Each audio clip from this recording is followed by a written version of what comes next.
1, 2, 3, 4.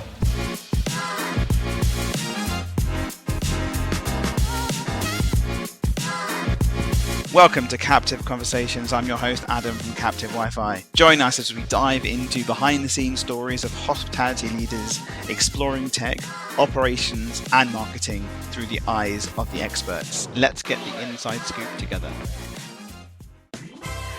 Hello everyone, this is episode 27 and I have Gemma for Honest Burgers, senior marketing... Digital marketing. Yep. Digital marketing, sorry. I haven't checked your LinkedIn. But really good to have you. Thanks so much for coming. This is going to be really exciting because your brain is a bit crazy. And it's interesting to listen to how things work and so on. So I'm going to dive right in. Yeah. And we're going to start with the questions from the last guest, which is Sean Walchef from Kelly Barbecue Media. Hi, Sean. Hi, Sean. And the question he had, his first question was, what is the book you have gifted the most to another person? Probably a cookbook. Ottolenghi. I love Ottolenghi. Yeah. Simple. Yep. I love his books, and I can't remember one of the first ones he did. I mean, it's lots and lots of different ingredients, which is slightly harder. So the simple one, I find, like, you're getting those really, really good recipes, but not quite as confusing because he's an amazing chef. Yeah, he is amazing. Yeah. And he's expanding now, which is nice. Yeah.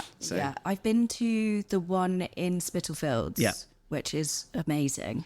The way he uses vegetables is... It's crazy. Yeah, it is crazy. So that is probably, I would say, good Christmas presents for mums and things like that. So that's probably the book. I tend to read sort of thrillers and things like that, which not everyone loves. So yeah, probably in terms of gifting, it would be that cookbook. Okay. And then the challenging question, because Sean likes to be a little bit challenging. What is your favourite digital playground? And with that, so I can explain to them as well, because you were like, what is that? So his digital playground is really talking about any type of media, how you'd use it. He loves editing, doing videos, being present, and so on. So yeah, what's yours? I think email is probably a really powerful tool. I think in hospitality, it's difficult to engage those customers, and when you're so in the brand, you forget that you have all these stories. Yeah. And, for example, with Honest, the British beef, the regenerative farming and stuff that we're always talking about all the time. Maybe you think you're talking about it all the time, but actually people not. I didn't. When Thomas came here last time, he's like, "Oh, we do this and then this and this is what's happened." I was like, I had no idea. Yeah, it's so you're, because you get so in the brand, and especially with marketing, when you're, it's your role to spread those words. You've really got to make sure that you're speaking to those customers, and if someone has signed up to your email list, you need to talk to them. They are actively saying that they are interested in you and engaged with you. So that's how you create the kind of loyalty with those customers. So I would definitely think email is a really powerful tool. If you're a brand, for example, like when I was at Hawksmoor for 4 years, using sort of hidden loyalty and segmenting customers based on their visits and things like that, it's a really powerful tool. Honest, maybe we can be a little bit more overt with a loyalty program, which is an exclusive on what we're working on at the moment. Thank you. But so I think it's a really powerful tool, and that's I agree. I think it's underutilized a lot. I mean, I've spoken to a lot of people about it, and they I spoke to David Bird's podcast just came out this last week, and we were talking, and then before that was Lucy from Airship, and we were talking about the people sign up to the website. It's still a customer journey, isn't it? Yeah. And then lots of businesses and brands just go, oh, you signed up to the website, great. And then you might get an email a month later, but it's someone who's interested in your brand. Yeah. So I think there's a big missing piece of, and also not everyone has the automation software to have it. But I think you're right. Just those, you can really do loads of all different journeys. Yeah, specifically absolutely. With email. Yeah, I mean, at the moment, we've only got kind of birthday, which now is actually really funny because people expect it. So we had some issues with the platform, and they're like, it's my birthday. Are you sending me anything? I love that though. I love that though, because they're communicating to you guys. They're like, I wanted to come for my birthday. Exactly. Nice. But I'm in the progress of setting up welcome journeys, and then with the loyalty development program, you know, there's going to be automations based off customer behavior, visits and things amazing. Like that. Which will be because really it's difficult with Honest, because it's that you do bookings for groups, but there's a lot of walk-ins. There's so many walk-ins, so we don't have the data really. There's pockets of data. So when people are signing into Wi-Fi, when people are through card-linked offers and things like that, we work with Crowd and Reward to do the cashback banking offers. So being able to look at frequency, it's always sort of a portion of people rather than collecting emails and actually seeing how often someone's coming in. So the act of introducing pay at table and loyalty is going to allow us to have actual data. And that's slowly happening at the moment, which is very exciting. So, Tommy's very busy, I'm sure. Tommy is very busy, Okay, we're going to dive into our standard questions. Okay, let's So that was, the first question is the best hospitality experience. So I think with Honest, launching Smashed was something that I'm very proud of. So we launched our smashed burgers, which, just in case people don't know, we're usually the kind of thick classic patties. The smashed burgers, you're looking at pressing them onto the grill, slightly less meat, and you're getting that sear around the outside, the Maillard reaction with the salt hitting the grill, keeping the juices in, the fat locked in. You're making me hungry now, but thanks. I know. I'm sure that everyone's kind of seen them, but understanding that process is really cool. What it actually does to the meat and makes that kind of crust on the beef. So we launched them in October 22, and we just had a kind of single with bacon, double with bacon. We've since done specials and things like that, which are always the best performing. But launching Smashed was a really great opportunity as a marketer on the marketing team, because you are given something really How long exciting. were you already in with Honest at that point? Yes, I started in... Well, we'll go back to the actual history, but I'm just curious, were you newer when that launched? I started in May 22, and that launched October, November. Wow, that's a project to work on. Yeah, it was amazing. So coming in, and it's like, right, we're doing this, by the way. we're giving you a brand new product to talk about, which is like every marketer's dream, right? You're like, okay, let's make a serious splash of that. So being able, I at the moment look after multiple digital channels, so website and SEO, email, social, the delivery side of things, and various other bits and bobs, anything online. So being able to work as a team with the offline, everything in store. We rebranded the whole website to the kind of orange, which was the brand colours of the smashed burgers. And it was just a really cool multi-channel campaign. Yeah, that's a nice thing to get your teeth into. Yeah. I think sometimes, we do the monthly specials and things like that, and that just becomes day-to-day marketing, but actually having a really cool project like that. I love that. I love having something you can get your teeth into. Yeah. Especially when you start as well, because you're hungry to get stuff done. Yeah. Okay, best hospitality tech. I think, you've had Lucy on, a couple of members of the team at Airship and Toggle, and I think they have been so helpful at being able to progress and speak to our customers in a more segmented way. The partnering of the Toggle platform with the gift cards is really great. So like I said, we send out birthday vouchers, so they're created in Toggle, they're sent through Airship. We have done train strikes when we had all of those train strikes. It was like come in for to go into your local Honest because you're not going into work in London, or if you're living in London, go into your local Honest and here's £10 on us kind of thing. It's allowed us to offer kind of a portion of free onion rings, which with the POS that we're using at the moment we wouldn't be able to use, but we've just sent out a voucher of the value of the onion rings. So I think, when I came in we were using MailChimp, which is a great platform, but it's a very good set and forget. It's not even an automation in there, it's just a standard send an email out. For a small business who have got a database, however we wanted to be more targeted and things like that, so I brought on Airship. I always wanted to work with them when I was at Hawksmoor, so bringing them on was really great. And I think just their tech stack along with Toggle was really great. And the new tech stuff that's coming was very exciting. Yes. So there's lots of new things coming in. So I'm excited to see what's going to happen. Yeah. So that is even more exciting. And the team are lovely. Yeah. How can you not? I mean, I think it's all about, so for me, I think any tech platform that you use is very much about the team that you work with and the visibility of the team, and also how the customer service is. And we're agnostic, right? So we work with loads. And Airship is always super helpful, always there, always present, which is great. Yeah. And it's important, and especially in this industry, because everyone has challenges, right? Yeah. So I shout out to Lucy and the team and Dan as well. So and Sam X. Yeah. Oh. He was a massive help at the start. Sam, he's now moved on. Not to bigger and better things, but he has moved on. Yeah.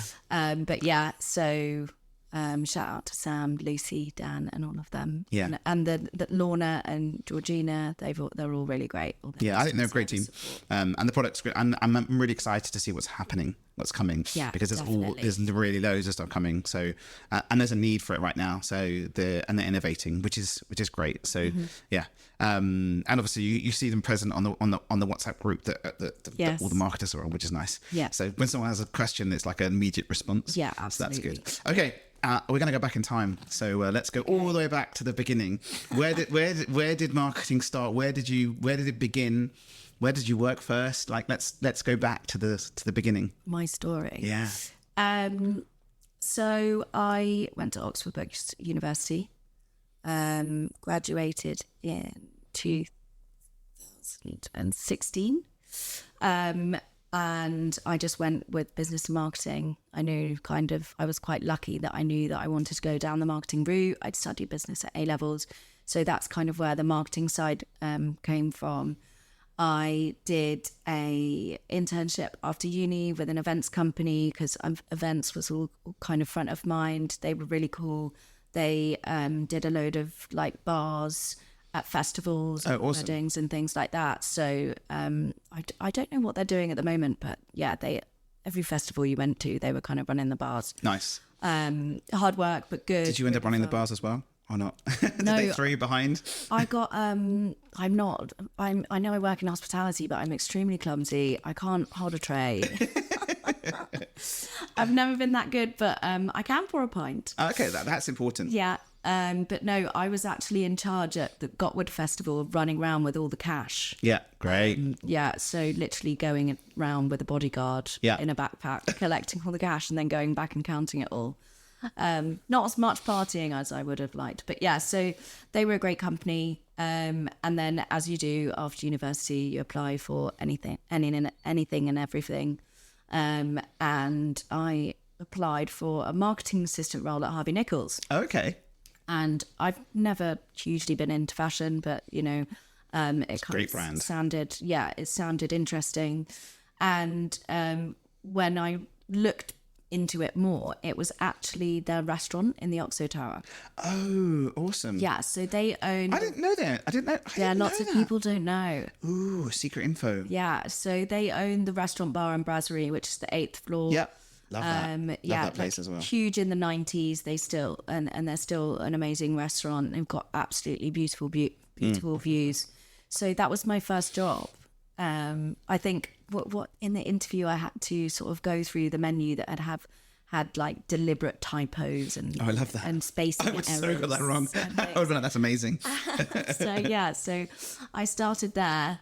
And I was there for about a year and a half. I had a really cool opportunity to pick up a DSLR camera and started doing the photography for them. Yeah. That's cool. Yeah, so that was really cool. So Had you done that before? Have you done any photography before? Wow, DSLRs are yeah. But luckily up there with floor to ceiling windows, you've got natural light. That's beautiful. It's slightly easier. So what was the role? Was all manner of marketing? Pretty much, yeah. So there was two of us. Yeah. So I was the assistant, and then there was a marketing manager, and I was running the socials, so I was creating all the social content, posting all of that. I was copywriting for emails. It was obviously being under Harvey Nichols, was sent through and sent out on their schedule. So we weren't looking at kind of the strategy behind it. It was just pulling together stories for the emails, various website changes and things like that. So a lot of kind of early WordPress use and things like that. And had you used WordPress before or not? No. Cool. Yeah. So you got thrown in. Yeah, and it was a really cool opportunity to have that kind of all-round experience. A bit of the printed menus, the photography, the digital side. The digital side is what I kind of fell in love with. Yeah. I love that you were thrown in. That's awesome. And had the opportunity to really cool. actually learn on the go as well. That's awesome. Absolutely. Which then meant I created my Instagram account, which is still live. Yeah. But I can't say I post on it that much. Deliciosaurus. Oh, I like that. So that's that kind of like food experience. So Sean would say that your phone is a camera. You just need to get your phone out and post. Yeah. And organic content is the way forward, right? Yeah. I mean, engagement is absolutely shocking. Social media isn't my thing. I haven't kind of continued that. Yeah. But I've got about 5,000 followers. Oh my God, that's amazing. Okay. People want to see more. I'm gonna put it on the show notes so you have more followers from this. Oh God. So I'm gonna have to make you do more content. I know. I used to be that person taking videos and photos every time I went out to eat. Yeah, I'm that person. But then I post them on Google. So which you should do as well, to be fair. I want to show, so I think I'm a Google local guy. I've been doing this for a long time. Yeah. So whenever I go, I take photos of the food and leave a good review. Yeah. If it's not a good review, I'll have a chat with them, obviously. Yeah. But I won't post it because I think that's not needed. But I think my photos have now been viewed 15.7 billion times. Wow. Yeah, but I've been doing it for a very long time. So I went to the Shard. We worked with Aqua, and I took some awesome photos of the food. And this isn't before I worked with them. And some of those photos, because there's the view and everything else, of course, have been viewed loads. So I love it. And whenever I go speak to someone, I go to a restaurant, and it's a great experience of like, I don't ask for anything because I don't want anything. But I'm like, look, I'll post this for you, and this is, and you'll probably get some good images out of it. So the cameras on the iPhone now are just ridiculously awesome. So good. So you should do more. Yeah, tips. Yeah, I should. I'm gonna follow up with her and make sure that happens. I just want to eat my food. Yeah, I know. But now you haven't got time. Now you want to just enjoy and leave the phone on the chair. Yeah, it was great though. Do you know, like doing the photography and then social. I mean, back when I was doing that, it was very image led. Yeah, now it's a lot more video led, so it's a lot more time consuming. Yes, creating reels and things like that. But yeah, it's good fun. So I had a mate. Did you have a specific, like, because Harvey Nicks and Oxo is Oxo. Yeah. So you couldn't really have a bit of fun. Now you can have fun with stuff, right? Yes. But back then, and you probably had guidelines of what you were allowed to do. Very strict. But I really value that experience because you really, it's about creating a consistent tone of voice. It's about sticking to the brand guidelines. It's about creating that brand identity. So even though I can be a lot more playful now with Honest, but having that experience with Harvey Nicks and with Hawksmoor, you get that kind of brand protection experience, which was really good. So after Harvey Nichols, about a year and a half, I went over to Hawksmoor, which is an amazing company. I love it. I will say that it's funny for you. When people have come in and asked for like best restaurant, it's either been, and the majority of this podcast has been, Hawksmoor. Yeah. Or Honest Burgers. No. Hawksmoor for consistency and Honest Burgers That's again. A trending thing. So I think it's very interesting to see. But so how was that? Because that's a beast of a brand. Oh my God. Yeah. I was absolutely over the moon when I got that role. Yeah. Beautiful restaurants, amazing kind of ethics and looking after their staff, well known in the industry for being a great company to work for, and really strong British brand. Really sustainability has always been really important to me, so working for a company who are so proud of their supply chain was really great. So working for them was amazing. So I started off, they used to have a marketing manager for every single restaurant, and when I started there was every single restaurant. When I started there were 8 restaurants. I think they've got 12 or 13 now. Now they've opened in America. So did they open in the US? Yeah, they've got awesome. New York, and they've just opened in Chicago. Oh, amazing. They'll kill it over there. I'm hoping they'll kill it over there. It's a great... Was so interesting because I was there when they were opening in New York, and it's so interesting about the beef supply chain in America. Yeah. Because the beef supply chain is very much out there, pumped with hormones, antibiotics. They say that the amount of CO2 coming from the farms itself, if they were to, they said if they were to let cattle free rein in America, as in roam free, and have in farms and stuff, there'd be no land left in America. Yeah. And they said that the amount of CO2 coming from those cattle farms is probably more than China. Really? Yeah. CO2 gas, it's crazy. But also just the welfare of the animals isn't that great. You know, you're eating beef that has been pumped with hormones so they don't get ill, pumped with antibiotics before they're even sick. Yeah, regulations a bit different. Yeah.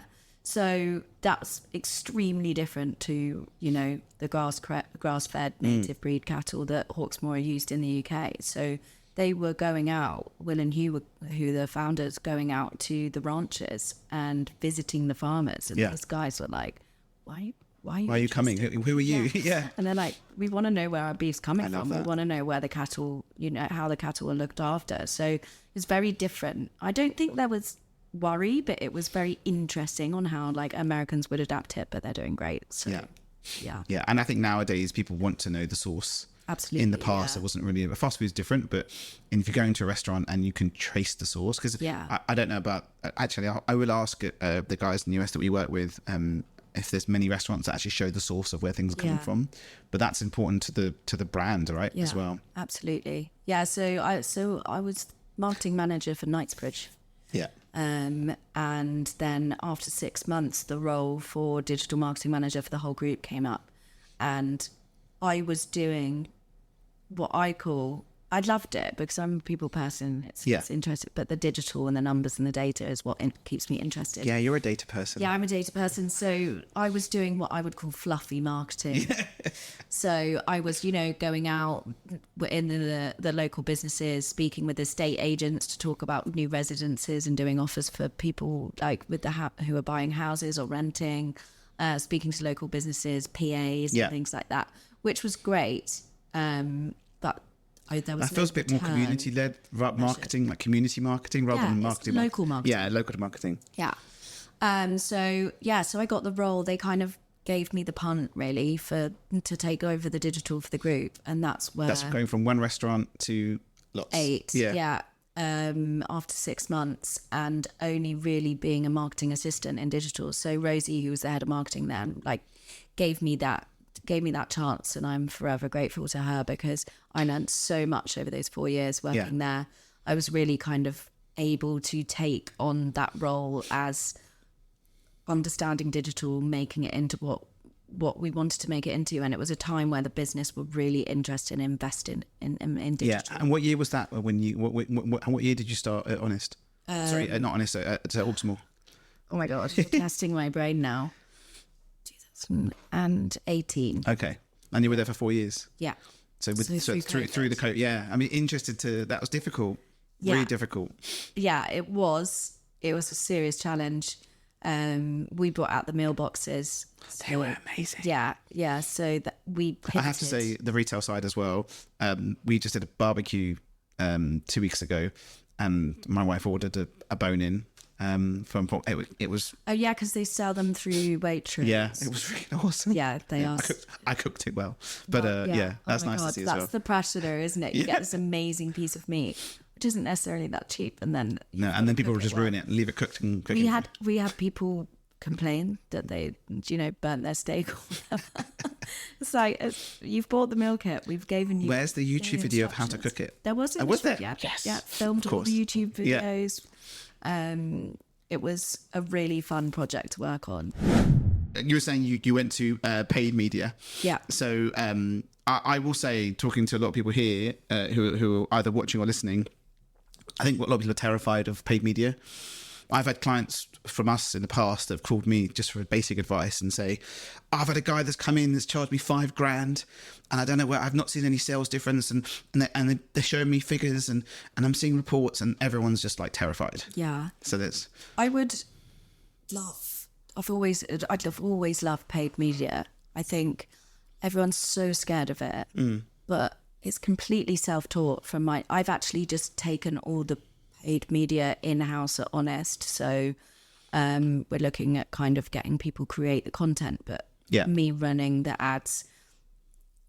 Agencies charge a lot of money. They do. And they spurt numbers at you. And if you don't have a digital person in-house, you're talking about things like CPMs and VTRs and various different engagement rates and things like that. And I feel so bad for those like small... Because it sounds amazing, doesn't it? It sounds amazing. Like, oh, this is amazing. Yeah. And the client that I spoke about, he's very figures driven anyway. Yeah. So he just pulled out the sales figures and was like, this is rubbish. Yeah. Because he's the owner. This is rubbish. Yeah. And then the guy was let go. Yeah. He was brought in house, and I think a lot of companies really worry. And we can put if you can share some people we can put some links in the show notes for or maybe you'll do a post for people. Yeah. No, it's I love it. I think it's really interesting. I think sometimes if for us, so like when I was at Hawksmoor bringing in paid media you could never, and I don't think you still can, places like Open Table don't let you have a widget on their website to go through to confirm bookings. So it's like, right, if I can see booking clicks and I can see booking clicks from the ad through the tracking, tagging on GA4 and everything, I'm then going to work out the percentage of no-shows and cancellations. And then I'm going to work out the average table size and the average spend per head so that you can work out estimated revenue from... So you've got a lovely Excel spreadsheet with all that info in it. Yeah. So that was our way of kind of proving revenue through paid social. With Honest, it's very difficult because we don't do the bookings. So I actually nearly didn't take the role because I was like, everything that I've based my conversions on through any digital channel is through bookings. Oh, so just before that, talk to me about some cool activations you did at Hawksmoor before we go over, because there's some really cool things that you did over there. So if we can, is there a couple you want to share, or I think probably Hawksmoor at Home. Yeah. Is the real standout one. We went from 8 restaurants and then everyone closed down and it was awful. Will, he was, I think one of the nicest things is Will got me to send an email to say, don't buy vouchers for us, go out and buy vouchers for your small independent restaurants. And go and support them because these times are going to be really hard. And so that was really lovely. And then it all started getting in motion with people doing these meal kits. We were probably slightly late to the market, but as a company like Hawksmoor, you don't want to do anything half-hearted. They want a lot of people just went, and there were lots of companies out there that just will do it all for you. Yeah. I mean, some of the burger kits were amazing. I know Honest did burger kits. Bleeker's burger kits were pretty awesome. Yeah, Bleeker, patty and bun. Yeah. That's great because everyone can cook a burger patty, but slightly more difficult with the cooking a steak and making sure you're giving the right instructions for them to cook a steak. But then also you're suddenly pivoting to e-commerce where you don't have a shop. You only ever sell gift cards. Yeah. You are suddenly looking at like health and safety through sending things at the right temperature, delivery people, making sure they deliver them, the customer service side of things, it's what crazy. We had to deal with, lost boxes, stolen parcels, and all of this. People who are having a really crappy time, paying 150 quid for a box and then it getting stolen. Of course they're going to be upset, but then you've got to deal with that. And then we can't get another one out till the following week. We're probably celebrating a birthday, so it's hard. It was really hard. Especially if you've never done it before. Never done it before. We had like packing lines in restaurants, in basements, in the office. Wow. I think the first week we did 50 boxes and we had everyone from head office kind of in amazing the Guildhall restaurant, like steak, someone else was on sauce, and the amount of missing items And you're completely, it's a whole new ops strategy. Yeah. But I love, because you guys, they're very honest as a brand anyway, right? Yeah. So, and customer service is great in and on. So it's really interesting because, I love that the team were all involved getting the start of it. And also we speak about this a lot on the podcast. You learn from mistakes, right? Yeah. And then you look after people.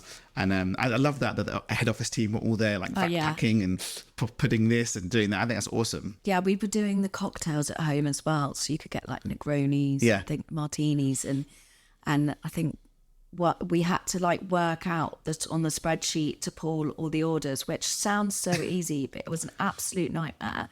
And then you've got to pull all the addresses. Anyway, there was one line different one time. So we packed all of these cocktails and basically everyone had got the person before's order. And we'd only realised once they were all packed. Luckily, they hadn't been sent. Oh, they weren't sent. So okay. we all went into the office and we were all unpacking and repacking these orders. That's an experience. That's awesome. Oh my God. It was, yeah. And I'm still very good friends with a lot of people from Hawksmoor. I still have a relation with Matt Ford. He's now at Crowd. The Sean Bates, who was sort of my partner in crime, he was offline marketing, I was digital. Yeah. He's working for a group who own Coal Shed, Salt Yard. Nice. They're mainly down in Brighton.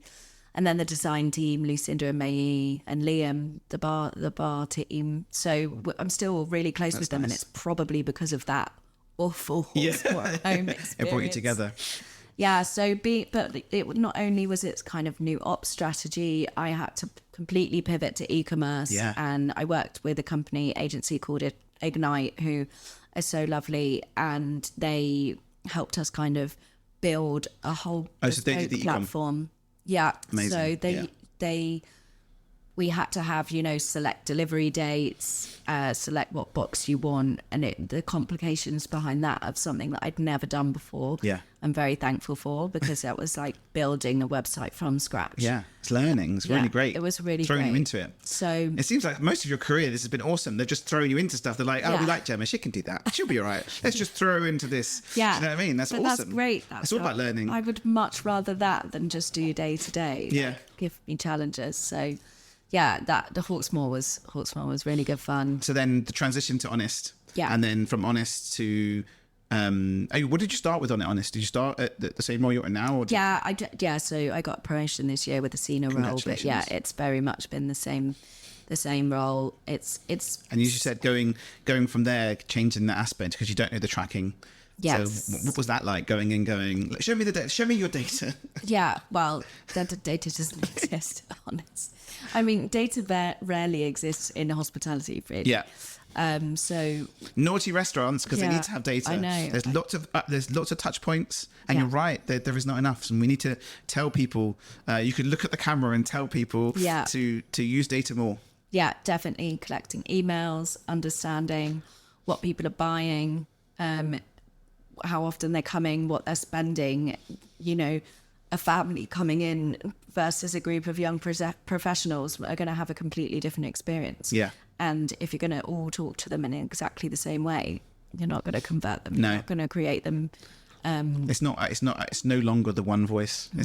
Yeah. It's all about that segmentation. And that's another thing I think everyone struggles with, trying to separate and get those different segments. Yeah. And you've got to have the right tech stack as well. So at the moment, Tommy, who you've spoken to, is swapping all of the EPOS over to Vita Mojo. Mm-hmm. The reason why loyalty hasn't kind of got there yet is because we're going through that process. Then we want to initiate pay at table, because that's going to allow us to collect data and understand. And then we'll also speed the service for you as well, right? Because that, not just the collecting data, but the whole speed of the flow. And are you going to do pay at table and order, or not just ordering? Okay, yeah, good. we don't want to lose that. That's more personal for you guys, isn't it? Yeah, we don't want to use that kind of personal touch with the team. But if someone wants their bill, they want their bill. Yeah, 100%. And if you can scan a QR code and collect some data, and if someone doesn't want to do that, then they just ask for the bill. You don't have to do it, but it's just going to be a way of collecting data and understanding customers' behavior more. Yeah. And from that, we can build loyalty, which is really exciting. Yeah, really exciting, especially with the amount of venues you have now. Yeah, 39. there's lots of press on us a few weeks ago. We're planning to expand quite a lot over the next kind of 3 to 7 years. So more sites opening next year, and new brand coming. That's exciting. Yeah. As well. So we did crowdfunding for that last year, and says, hopefully some news on that coming soon. Yeah. I can't give you exclusive. No, that's okay. That's okay. This would be out in a month and a bit anyway. So if it does come out at that point, I'll post it. Yeah. But so then, are you now working on the loyalty platform? Like, because obviously it's already live in a couple of stores already, and as Tommy's obviously rolling it out to more. Are you playing with loyalty? Or have you chosen loyalty? Because I know that everyone struggles, and I spoke to Lucy and I spoke to David at Impact Data, Lucy at Airship, and then loyalty is a big key. Everyone's talking about loyalty at the moment. It's a big word. Yeah. And it's another one that people are a bit terrified as well. Yeah. Because getting it right, you've got to get it right. So it's not anymore about you came 3 times, I'll give you this. No. It's all about the overall, as you were saying, the overall visits, averaging that, giving you wouldn't give someone a free chips or free onion rings just because they came at X time, because they're going to cut, because their average visit frequency is X amount of times a month. Yeah. And so it's really interesting on that, because David Bird was saying, I was listening to the podcast on the way into work, if someone visits 5 times in the month, their average visit is a couple of times a month. You're not going to give them a free something because it's their average visitor. Yeah. It's all about that churn stuff, the churn time, right? So you want to get it in there just before they aren't going to come. Yes. The visit frequency. Our objective is to get everyone to come one more time. Yeah. In a year. I love that. But if we manage that, that's going to be amazing. But like you say, we want to reward the loyal customers, but we don't want to give loads of stuff for free that we didn't have to. We want to encourage people who don't come that often to come that extra time. Yeah. It's not going to be buy 8 burgers, get your night 3. Yeah. It's not even necessarily going to be sort of points based. You're just doing a surprise and delight. It's about keeping them interested, keeping them engaged. Yeah. And currently we're working out the proposition, what benefits can be. Yeah. Taking it to the exec next week to kind of tell the story of it. Yeah. And then we can start working with the finance team on commercials, and what the return we're looking for is. I think for you, in my brain, I see it as helping you build a community. Yeah. So I spoke to another tool in America, and he was like, they have like order at table, loyalty, all wrapped into one. And they call it a customer data platform, not a CRM. I like that name. Yeah. I think every hospitality CRM should be called a customer data platform. Yeah, that's because it is customer data. Yeah.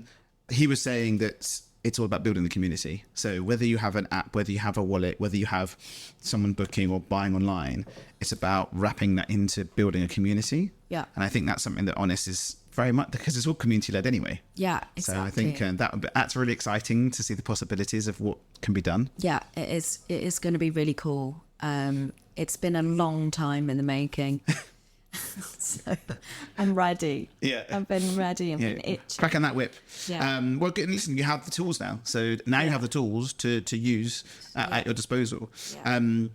So one of the questions I had here was basically like, what are some of the biggest challenges you face? So we've kind of touched on this already. Probably looking at the attribution side of things. So the attribution windows that, PPC or social. Are we looking at first click? Are we looking at last click? So that tracking aspect. Yeah. That's the challenging part, right? Yeah. Finding out where it comes, how it comes, how many times they've clicked. But I think the other challenge is that as well with reservations, it's very open. So lots of the reservations platforms out there, you can track the click, but then you've lost them until they're booked. So I think there's lots that need to be changed. Yeah. But I think, obviously, with Honest, there isn't really that click to track. But I think, with social specifically and digital, I think you're right. There needs to be a better way of tracking. Yeah. And it's really difficult because you speak to an agency and they'll be like, oh, we've got all of this. Yeah. But do you really count someone who's clicked 2 weeks later do you really attribute it to that ad that they saw 2 weeks ago? No. Are they remembering that? So once you kind of, my advice would be, if you're working with agencies and they're reporting, ask them what they're attributing those numbers to. Is that, you know, are they booking on the first click? Are they booking 2 weeks later? Is it the last click? And really trying to understand what those numbers are showing, because the last thing you want to do is overshot on your reporting. That's a really good tip, actually. That tip's going to go into a little snippet for me for when I post it, because it's important. Lots of people don't know, and we said they get bamboozled. Okay, let's move over to the future. So, I mean, because you can skip down to the last one. Yeah. So, what major trends do you see shaping the digital marketing landscape in the industry? I mean, we've spoken about what Honest are doing, but what do you see as things like major trends? I think something's really interesting, which you've probably seen on Google at the moment. Maybe by the time this comes out, it will be live, but the Google's search generative experience. Ooh. So when you're Googling things, Google is using AI to pull stuff and give you an answer straight up. I saw a little podcast a while ago, them saying that Google is terrified, this was about a year ago, terrified to put generative AI into their search because of all the ads and all the information, and it's going to detract from the billions of pounds they're earning. Yeah. But if they are putting it on, I'm really interested to see, obviously the ads will come up first, but I'm really interested to see how... the ads aren't coming up first, so it's like reducing your PPC visibility, so that's going to hurt them. That is going to hurt them. But they need to do it because everyone else is going to be... Yeah, it is probably going to reduce your website traffic because they're going to get answers, you know, the consumers that are searching are getting the answers straight up. Yes. In and real answers AI rather form. than those fake answers that come up because people's got good SEO. Oh, that's going to change. Yeah. However, I was reading recently that actually it could line you up for quicker conversions. Yeah. Because rather than a customer coming on, browsing, you know, reading in and out, visiting different pages, if they're getting the answer straight away. Yeah. When's Google going to add the book now? So they'll add the book button into the generative AI that then goes through Google Reserve, so then they can use their own platform. Yeah. I mean, that's what I could probably see happening, because I want a vegan restaurant that does X, Y, and Z, and I'll have allergens for X, Y, and Z. Yeah. It's always difficult to find them. There are lots of websites that help you, but if we could find that, and if people are clever and put their menus on the website, then that's going to get digested. Yeah. So definitely, you've got to make sure. Another tip. Obviously the content on your website is all up to date. Yes. You want to look at something called schema markup to make sure that you've got schema on certain pages, which basically is a shortcut to allow Google to see what's on that page. So things like if you've got recipe content, you can use recipe schema, you can use menu schema. Yeah. So it knows where it's looking to pull in the information. Exactly. So you put that schema markup on the page, and then Google will be like, right, this is exactly what's there. This is relevant. That's what it's going to start pulling into AI. It's going to be really interesting, actually. That's really interesting. Ooh, I'm excited. Okay, we're coming to the end, so I thank you so much. And I know you've got to rush, so we'll go for the last question. I mean, there were other questions in here, but this has been really interesting. And I feel like I had a little lesson as well. I love a bit of web stuff, you know. I like tinkering with stuff and so on. But I don't know anything about schema, which is awesome. So I'm going to look into that. I'm going to put some info on the show notes as well. So any links you have would be helpful. The last questions we have are best restaurant. So I feel like I have to say one that I haven't worked at. That would be good. You can if you want. You could do two. People have done two. You can do one that you've worked at, and I can't choose. You can't make me choose between all. To be honest, I love Dishoom. Yeah, I love what they do. Where have I been to recently? I went to the Devonshire last week, and that was amazing. Was it? It's so hard to get a table. Yeah. But if you can get a table, and it's fairly reasonably priced. I was actually with Matt Ford. Yes. Proud. He took me. Thank you, Matt. And I'm sure he got a table quite easily. Yeah. And the sides were all a £5. Yeah. They could probably charge in London in the heart. Yeah, especially where they are. Mm-hmm. Yeah. You could probably charge a lot more for those. And the food was amazing. We had lobster, steak, Yeah, it was really good. So Nice. that's probably long-term Dishoom, most recent Devonshire. I like that. Devonshire. Nice. Best burger. I have to say an honest burger. You're allowed. I'm a fried chicken burger. Oh, I like. Yeah. So our fried chicken specials are probably my favourite. We've just done the truffle fried chicken, which is so good. We work with a small brand called the Truffle Guys. We usually do a beef truffle and a chicken truffle special once a year, but Oxford Circuit actually have it as their local burger. That was one thing that I didn't know, and Tommy told me that everyone has a local burger, and I was like, I don't know this. Yeah. Why don't I know this? Know. And it's like, so I spoke to another friend of mine who said, oh yeah, we go to the one on Baker Street. Yeah. And I'm sure they've got a local. He's like, they've got a local one. I was like, have they? So we had this sort of like conversation back and forth, and I wish it was shouted out more. I know. But it's so cool because he was saying to me that I think one of the venues uses a local supplier for some of the ingredients for the burgers. Yeah, they all kind of have local, and they're running out of stock because there's so much, which I love. That's like so cool. Yeah, some of them work with local independent restaurants. Some of them work with local suppliers. I love that. So yeah, every honest has a local burger. I love that. I really love that. But Oxford Street, you said, has the Oxford Circus. Oxford Circus. Okay, might be going there for lunch. Best hotel. Oh my God, I love Hamyard Hotel. Yeah. I actually went there for dinner a couple of weeks ago, and just in the terrace, away from the absolute madness that is Piccadilly Circus. Yeah, it's weird as you could sort of turn off, and it's sort of like a little centre of peace, isn't it? Yeah, it's so calm. The restaurant is beautiful. The hotel, I love the decor in those hotels. Me too. So I like the libraries in those hotels because they've all got their own little library with a fireplace. Oh, do yeah, so most of them have a library. So we used to be opposite Charlotte Street Hotel. Yeah. And then most of them have a library. So the Covent Garden Hotel has a library with a fireplace. And so most of them do have a little library where you can just sit, either have a meeting or go in. Yeah. And I love it because there's no like guy at the front saying no. Yeah. It's all just, if you want to pop in and have a cup of tea. Yeah. But that area, you got the outside as well. Oh, that terrace so nice. It's so weird because it's absolute carnage at the Devonshire outside, everyone drinking on, and then you just go and it's just peaceful. Yeah, I think they did well. To be fair, I mean, from building from nothing to that space. Amazing. Okay, so we're at the end. I'm going to give you the round of applause.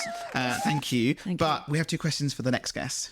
Yes, I've got some questions. So, I don't know who you are, but my 2 questions are, who do you look up to in the hospitality industry when looking at success in the field? I like that. And what channel do you feel is the most successful for converting customers? Ooh. What do you think is the most successful for converting customers? That's an interesting question. I didn't think I'd have to answer. It's an interesting question. Throw it out there. Email. Yeah. I do too. It's weird because in America it's very SMS. America and Dubai, all SMS is crazy SMS, SMS. Yeah. You send SMS hit here and you're going to really annoy people. Unless you're Domino's. Yes. Yeah, and of course, because everyone wants a deal. But they do all the time. But I find it really interesting how over there in America and in Dubai, it's all SMS marketing. Really? Or maybe WhatsApp, transitioning to WhatsApp more as well. Yeah, I've been looking into that. No one's doing that over here. So I started. There's some really cool tools. I'll send you one in a bit. But listen, I'm gonna give you a round of applause. So why is that not loud enough? There we go. Thank you so much for coming. Give everyone a little wave and a virtual wave. This is Gemma from Honest Burgers. Thank you. You can find Gemma on LinkedIn. I'm not going to share any of your email addresses and stuff because you're inundated. But thank you so much for coming. This was really interesting. And thank you so much. See you later. Thank you. Bye.